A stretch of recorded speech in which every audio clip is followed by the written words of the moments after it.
첫 번째 이슈입니다. 먼저 섹터별 이슈를 분석해 드릴 겁니다. 오늘 동해시 지진으로 인해서 또 지진 관련주들도 강세를 보이는 모습이 한때 있었는데요. 이와 관련해서도 이야기 나눠볼 거고요. 두 번째 이슈, 다음 주 투자 전략 그리고 종목들 옥석을 가려서 오늘 금요일이니까요. 다음 주 시장에는 어떤 종목들, 어떤 업종들에 좀 대비를 해야 하는지 이야기 나눠보도록 하겠습니다. 저 이제 섹터별 이슈를 좀 봐야 될 것 같은데 준비를 좀 상당히 많이 하셨더라고요. 아, 그냥 있는 거 그냥 갖다 붙여놨습니다. 아, 그런 거예요? 그럼요. 근데 이게 수십 장인데요, 보니까? 함축적으로 한 2장 정도만 해갖고서 좀 해주십시오. 아, 네, 알겠습니다. 네. 간단하게 이야기하겠습니다. 뭐 이슈는 세 가지밖에 없습니다. 화장품 업종, 그리고 강원시, 강원도 동해시에서 해역에서 지진 발생한 거, 그리고 차이나 그레이트 감사 의견 거절에 따라서 중국 상장 주식들 전부 다 하락한 거, 이 세 가지인데 일단 화장품 업종은 왜 오늘 긍정적으로 상승이 나왔느냐? 대신증권에서 보고서를 통해서 화장품 업종의 이제 2019년 매출액이 좀 증가할 것이다라는 긍정적인 보고서를 내놨습니다. 그렇기 때문에 오늘 상승력이 아주 강하게 나온 것이고.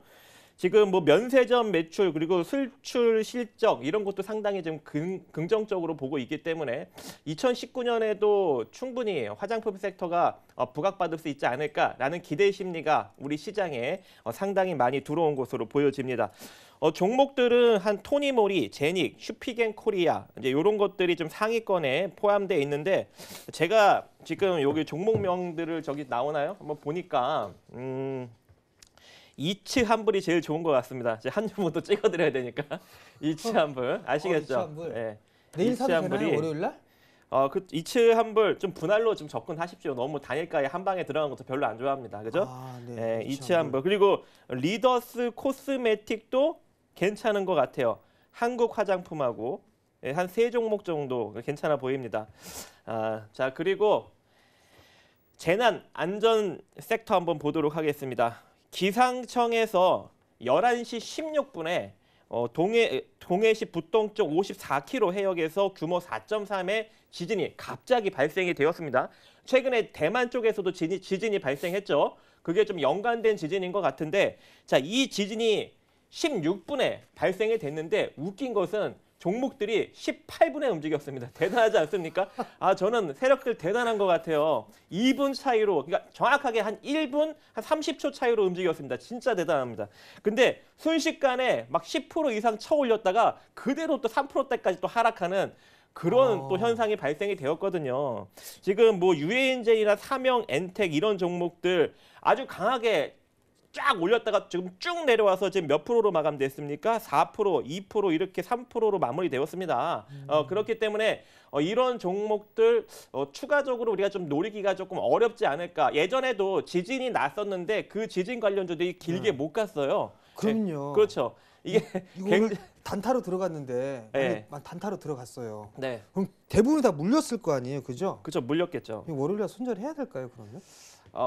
일단은 꼬리가 여러분들 꼬리 이론이라고 있는데 꼬리가 길게 달리잖아요. 그럼 꼬리의 그 중간까지는 최소한 되돌림이 나옵니다. 그래서 기술적 반등력이 한 일정 부분은 나올 거예요. 그래서 그 꼬리 중간 정도에서 되돌림이 나올 때 빠져나오는 전략, 그 정도 여러분들이 구축하시면 좋을 것 같고, 또 하나 보도록 하겠습니다.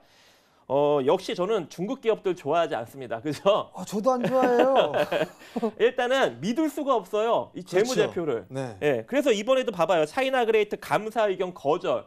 결과적으로 또 상장 폐지 또 요인이 발생이 되는 거 아닙니까? 예, 그렇기 때문에 여러분들한테 계속 제가 이야기하는 게 중국 주식들 건들지 말아라. 믿을 수가 없다. 물론 굉장히 재무제표상으로 화려한 종목들이 몇 종목 있어요. 근데 그런 종목들이 왜 자산 가치 대비 미친 듯이 빠져 있겠습니까? 이렇게 지금 이 재무제표를 믿을 수가 없는 거예요, 여러분. 그래서 중국 주식들은 진짜 오로지 트레이딩 관점으로 가격적 전략으로 무조건 접근을 해야지 나중에 재무제표 좋네, 나중에 올라가겠지 이런 식으로 접근하시면 안 됩니다. 그래서 지금 현재 흐름을 보면은 엄청나게 하락을 했어요, 지금. 일단은 CKH 같은 경우 14% 정도 마이너스가 나 있고, 그리고 이스타아시아 홀딩스는 11%, 형성그룹 4% 이런 식으로 지금 많이 이제 하락이 나타나고 있는데, 여러분들 이런 종목들 건들지 마십시오. 우리나라 종목도 좋은 거 엄청 많아요. 아시겠죠, 여러분? 특히 이제 미국 쪽에서 상장을 한 종목들도 있어요. 그러니까 외국 기업이 상장한 것들은 재무제표를 믿을 수가 없어요. 왜냐하면 감사를 쉽게 할 수 없고 우리나라에서 마음대로 이게 좀 회계법인이 정확하게 감사를 할 수가 없지 않습니까? 그래서 이런 것들은 투자를 안 하시는 게 좋을 것 같습니다. 그리고 이제 마지막 섹터는 뭐 셀트리온 섹터인데 뭐 여러분들 아까 제가 다 이야기를 해드렸죠. 셀트리온이 실적 개선으로 통해서 오늘 외국인하고 기관이 잔뜩 코스닥으로 들어갔죠. 다 뭐 샀겠습니까? 셀트리온 헬스케어랑 셀트리온 제약을 산 겁니다. 코스닥에 뭐 강력하게 수급이 막 들어갔다고 하는데 결과적으로 두 종목에 몰린 거예요. 그러니까 이게 시장이 반등이 나오겠네라고 생각하지 마시고 이 종목 때문에 상승이 나온 거니까 일단 시장은 월요일 날 다음 주 보시고 대응을 하십시오. 근데 지금 한 가지 궁금한 게요. 네. 오늘 그 문재인 대통령께서 5G를 통해서 뭐 헬스케어 쪽의 산업을 뭐 키우겠다 뭐 이런 말씀을 하셨더라고요. 네네. 그래서 오늘 혹시 셀트리온 헬스케어가 그 헬스케어 관련주들이 있잖아요. 그게 올라갔거든요. 네. 큰 폭에 좀 상승을 했는데 그것 때문에도 올라간 게 아닌가 그런 생각이 좀 약간 들거든요. 이슈가 네. 부른 것 같습니다. 그것도 약간 기미가 있는 것 같은데 근데 그렇게 되면은 네. 헬스케어 의료기기 쪽도 좀 같이 그렇죠. 네. 강력하게 상승력이 나와야 되는데 그쪽은 또 못 나왔어요. 아. 예, 그렇게 이제 생각을 딱 해보니 네. 결과적으로 이거는 일단 실적 이슈가 좀 강한 것이다. 그렇죠. 왜냐면은 그런 헬스케어 쪽이 만약에 부각을 받는다면 IT 기기 쪽 헬스케어 쪽도 같이 좀 같이 동반으로 소형주들도 상승력이 강하게 나왔어야 되는데 그건 못 나왔습니다. 그래서 일단 이거는 실적 이슈가 좀 더 강하다. 이렇게 볼 수 알겠습니다. 있을 것 같아요. 일단 저는 셀트리온 헬스케어가 보니까 이 개인 투자자분들이 좀 많이 마음고생을 하고 계시거든요. 근데 오늘 보니까 외국인 기관들 많이 들어왔어요. 네. 근데 뭐 의견이 분분하더라고요. 뭐 쇼커버링이 들어왔다. 네. 뭐 헬스케어 산업을 키우겠다고 해서 이렇게 들어왔다. 근데 네. 어떻게 보면 좀 사실 순환매의 관점으로 좀 봐야 되잖아요. 그렇죠. 이왕 순환매로 나올 거 그냥 좀 더 시게 나왔으면 좋겠다. 뭐 그런 제 개인적인 좀 생각이 들고 아까 박정식 전문위원께서 차이나 그레이트 상장 폐지 사유 발생했다고 했잖아요. 네. 5시 50분에 또 이스트아시아 홀딩스 이 기업도 지금 감사 의견 거절 나왔습니다. 보니까 결국은 중국 상장사들의 의견 거절이 또 나왔어요. 그렇다는 얘기는 이게 믿을 수가 없다는 얘기거든요. 그렇기 때문에 기관 투자자들도 이 지금 중국에서 상장돼 있는 기업들을 잘 안 하는 것 같아요. 물론 이게 기본적 분석으로 보면 상당히 싸잖아요, 사실. 그렇죠. 그죠? 엄청 싸죠. 네, 근데 이게 싼 이유가 있는 것 같아요. 결국은 신토불이다. 뭐 이렇게 그렇게 좀 보면 좋지 않을까 싶네요. 과거에 제가 네. 이제 중국 주식들에 대해서 잘 몰랐을 때는 진짜 저평가다. 그죠. 그죠. 왜냐면 국내 기업이 그 정도 위치면 이건 무조건 이 방송에서 이런 말 하긴 좀 그렇지만 몰빵감입니다. 그죠? 근데 이게 너무 싸갖고 저도 한번 접근을 한 적이 있는데 계속 내려가는 거예요. 어쩔 수 없이 저는 손절을 했거든요, 여러분. 그래서 이 중국 주식들은 절대 건들면 안 됩니다.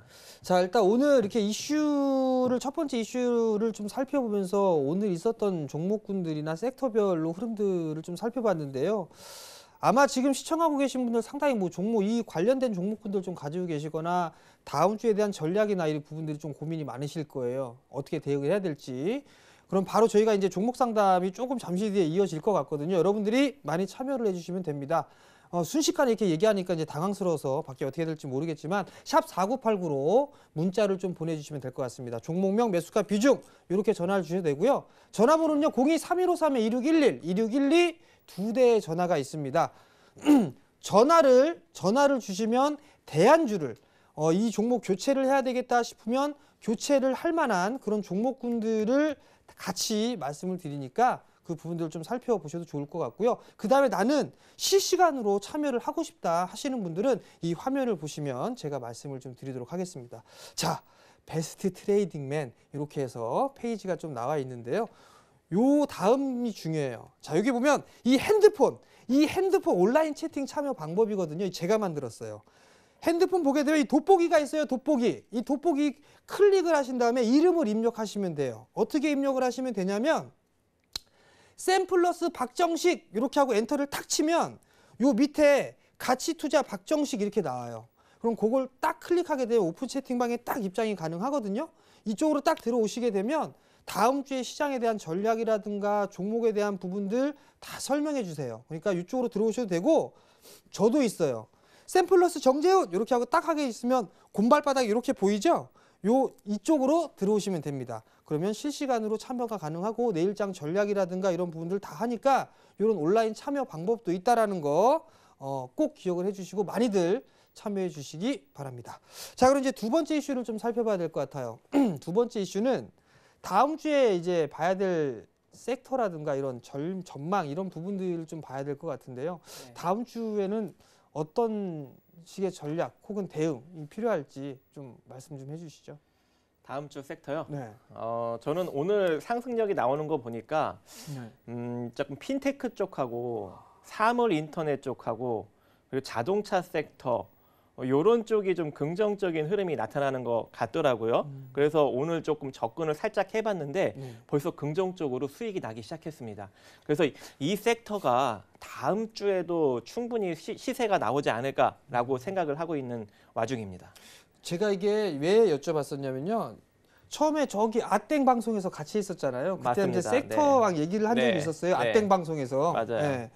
그때 제가 기억이 나는 게 뭐냐면 이제 지수는 다 끝났고 이제 자동차 섹터가 올라가면 이제 끝이다 뭐 이런 네. 말을 한 적이 있었어요. 그쵸, 그때 맞습니다. 자동차 섹터 맞습니다. 막 빠지고 네, 있었으니까 네, 네. 제가 그때 생각이 갑자기 막 들더라고요. 요즘에 막 올라가죠 이제. 네. 그것 때문에 네. 다음 주에 어떤 섹터를 봐야 되는가 네. 그걸 좀 여쭤보는데 사물인터넷이랑 핀테크 자동차 쪽은 계속적으로 이제 긍정적이다라는 말씀이시잖아요. 같이 올라가더라고요. 네. 네. 이 섹터를 다음 주에 아마 다시 계속 보셔야 될 것 같아요. 자동차 섹터는 좀 많이 올라갔는데 이게 바로 접근을 해도 될까요? 조금 더 갈 겁니다. 아, 왜냐면 네. 지금 너무 저평가잖아요. 그렇죠. 예. 지금 많이 올라왔다고 생각했는데도 불구하고 자본총계 대비 시가총액이 절반 정도 수준도 못 올라왔거든요. 여기서 네. 조금 더 움직이는데 시장이 조금 불확실하잖아요. 경기가 좀 침체되고 있고 그렇기 때문에 대시세까지는 아니더라도 일정 부분 반등력은 충분히 나오고 이어 자동차 섹터의 반등력이 마무리됐을 시에는 다시금 또 시장의 조정력이 또 불어닥치지 않을까라고 생각을 합니다. 하지만 지금 상승력이 잘 나오고 있기 때문에 최대한 즐기십시오. 그럼 가장 싸다고 생각하는 자동차 부품주들이 뭐 있을까요? 혹시? 네, 물론 이제 제가 이제 그런 종목들만 싸그리 추려가지고 한 보고는 있지만 여기서 알려드릴 수는 없겠죠. 아, 그래서 그 오픈 채팅방 들어가면 알려주시나요? 그렇죠. 오픈 채팅방 만약에 오늘 50명 이상 들어오시면 제가 한 종목 진짜 저평가 종목 하나 공개하도록 하겠습니다. 알겠습니다. 많이들 좀 참여를 해주셔야 될 것 같네요. 저는 이제 단기적인 흐름들을 보게 되면 박정식 전문위원께서 보셨던 거죠. 사물인터넷이나 핀테크 자동차 쪽 섹터를 좀 말씀을 하셨는데요. 저는 일단 뭐 여전히 다음 주에 대한 전략이나 이런 부분들을 보게 되면 외국인에 의해서 좌지우지 되는 것 같습니다. 뭐 거래소 시장 약했던 부분들은 이 거래를 좀 약했던 부분들은 외국인 쪽에서 매도가 나왔으니까 약한 거고 오늘 코스닥 시장이 좀 상당히 강했던 건 외국인 쪽에서 강하게 매수가 들어왔었어요. 조금 플러스적인 부분들 기관 쪽에서도 조금 이렇게 들어왔던 거. 근데 이제 다음 주 같은 경우는 제약바이오 쪽이 오늘 상당히 좀 강했었는데 사실 이게 쇼커버에 대한 얘기들도 있었어요. 그리고 많이 빠졌기 때문에 순환매 관점이 있는 그런 사항들인데 제약바이오 쪽이 연속적으로 좀 나와줄 수 있느냐 매수세가 들어오느냐 이 부분들을 한 번쯤은 체크를 좀 해봐야 되지 않을까라고 좀 판단이 되는데 셀트리온 헬스케어라든가 아니면 헬스케어 관련주들 뭐 이런 쪽도 여전히 좀 봐야 될 것 같고 근데 한 가지 좀 제약바이오 쪽 섹터에 좀 안 좋은 소식이 조금 전에 나왔어요. 유틸렉스라는 기업이 있어요. 상장된 지 얼마 안 된 기업인데 임상 실험 중지에 대한 소식이 좀 나왔습니다. 이 부분들 때문에 내일 또 이게 재를 뿌리는 다음 주 월요일 날 좀 재를 뿌리는 게 아닐까라는 좀 판단이 들거든요. 최근에 그러니까 제약바이오 쪽에 긍정적인 이슈가 나왔음에도 불구하고 네, 그렇죠. 옛날 같으면 상한가를 한번 갔을 텐데 요즘에 못 가요. 그러니까요. 시세가 한 2, 3% 정도 상승이 나왔다가 죽거든요. 네. 오늘도 녹십자셀의 긍정적인 이슈가 나왔는데 하나도 안 움직이잖아요. 그러니까요. 이제는 제약바이오 섹터의 인기가 좀 사그라들었다. 그래서 예전같이 그런 이슈만 나오면 그냥 올라가는 그런 시기는 이제 지났다. 여러분들이 제약바이오의 그 꿈을 희망을 좀 내려놓아야 되는 것이 아닌가라고 생각을 합니다. 일단 너무 이게 작년하고 올해 재작년 말부터 작년 초까지 그 무슨 바이오 무슨 제약하면 다 올라갔는데 이제는 옥석가리가 좀 필요하지 않을까 싶어요. 그러니까 그 점 좀 참고를 하시면 좋을 것 같고요. 관심 섹터는 여전히 뭐 자율주행 쪽, 5G, 비메모리, 뭐 IT 쪽인 것 같아요. OLED, 그다음에 이제 박정식 전문위원까지 뭐 합쳐서 운수 장비 업종을 좀 봐야 될 것 같은데, 뭐 운수 장비 업종은 박정식 전문위원이 너무 잘 알기 때문에 이건 제가 감히 명함을 못 내밀 것 같아요. 일단 자율주행 쪽 같은 경우는 어느 정도 흐름들이 좀 나오고 있는 그런 사항들이니까 보셔도 좋을 것 같고, 5G가 뭐 자율주행이나 뭐 이런 부분들에서 기초적인 그런 부분들이 있어요. 근데 시세가 좀 많이 나왔던 그런 부분들이 있기 때문에 좀 쉬어가는 흐름들이 아마 나올 거예요. 순환매가 나올 건데 조정을 받는 흐름들이 나오게 된다라면 여전히 매수 포인트로 좀 봐야 되지 않을까라고 좀 판단이 할 것 같고요. 특히나 이제 운수 장비 업종 같은 경우는 다음 주에 눌림목을 좀 체크를 해보는 게 어떨까라고 좀 판단이 되거든요. 그러니까 이 정도만 좀 보시면 좋을 것 같고, 다음 주에 이제 보니까 조금 이 수급적인 부분들에 있어서 오늘 유난히 많이 들어온 종목군들이 있어요. 그 종목 중에 하나가 유비케어, 그다음에 셀트리온 헬스케어, 이런 두 기업은 이제 헬스케어 관련 쪽으로 볼 수가 있을 것 같고요. 그다음에 코리아 FT, 그다음에 미투온, 사이맥스, 이런 기업들이 오늘 상당히 좀 수급이 상당히 좋았었어요. 그러면 이런 기업들 같은 경우는 눌림목을 좀 주고 다시 한번 움직이는지 그런 모습들을 좀 살펴보시는 게 좀 좋을 것 같고요. 그다음에 또 수급이 좋으면서 흐름들이 괜찮았던 부분들, 신규 상장주들도 있는 그런 상황이거든요. 신규 상장주에는 노바렉스 같은 경우는 뭐 내수 쪽에 있는 그런 상황이면서 흐름도 좀 괜찮았었죠. 그다음에 DKT, 이 기업은 뭐 IT 쪽, 장비 쪽이에요. 근데 신규 상장 주시고 차트의 모양새가 괜찮아요. 그다음에 첨보는 2차 전지 쪽에, 2차 전지 장비 쪽의 기업인데 마찬가지로 이 세 개의 기업이 신규 상장이 되면서 다시 상승 시도가 좀 나오는 그런 기업들이니까요. 이런 종목군들 한번 좀 다음 주에 눌림목 구간을 잘 한번 활용해 보시면 좀 좋은 결과가 있지 않을까라고 좀 판단이 되는데, 뭐 혹시 하실 말씀, 뭐 조언해 주실 말씀이 있으신가요? 예, 소셜 카지노 쪽에 좀 이슈가 있는 것 같습니다. 제가 자세히는 조사를 안 해갖고 왔는데 이슈가 하나 있습니다. 그래서 이제 한 2, 3일 전부터 소셜 카지노 쪽이 올라갈 것이다라는 이제 이야기가 계속적으로 나오고 있었거든요. 근데 주가는 못 움직이고 있었는데 그게 오늘 좀 분출이 된 상황입니다. 소셜 카지노 쪽이 좀 저평가는 아니에요. 이미 지금 시장에 부각을 받고 있는데 이게 지금 이슈가 있어서 크게 상승이 나오고 있는 와중이라서 여러분들 앞으로 이제 소셜 카지노, 미투온 말고도 다른 종목들 많이 존재하죠. 열심히 찾아다가 이번 기회에 한번 또 아직 올라가지 않은 종목이 있다면 접근을 해보시기 바라겠습니다. 지금 미투온도 자기 자산 가치 대비 2배 이상 살짝 부각받고 있는 격이거든요. 그래서 이제 미투온을 시작으로 다른 소셜 카지노 쪽 섹터도 동반으로 움직일 가능성이 존재하니까 그 점 좀 인식을 하셔서 투자를 하시기 바라겠습니다. 네, 뭐 이슈는 뭐 이 정도에서 마무리하도록 하겠습니다.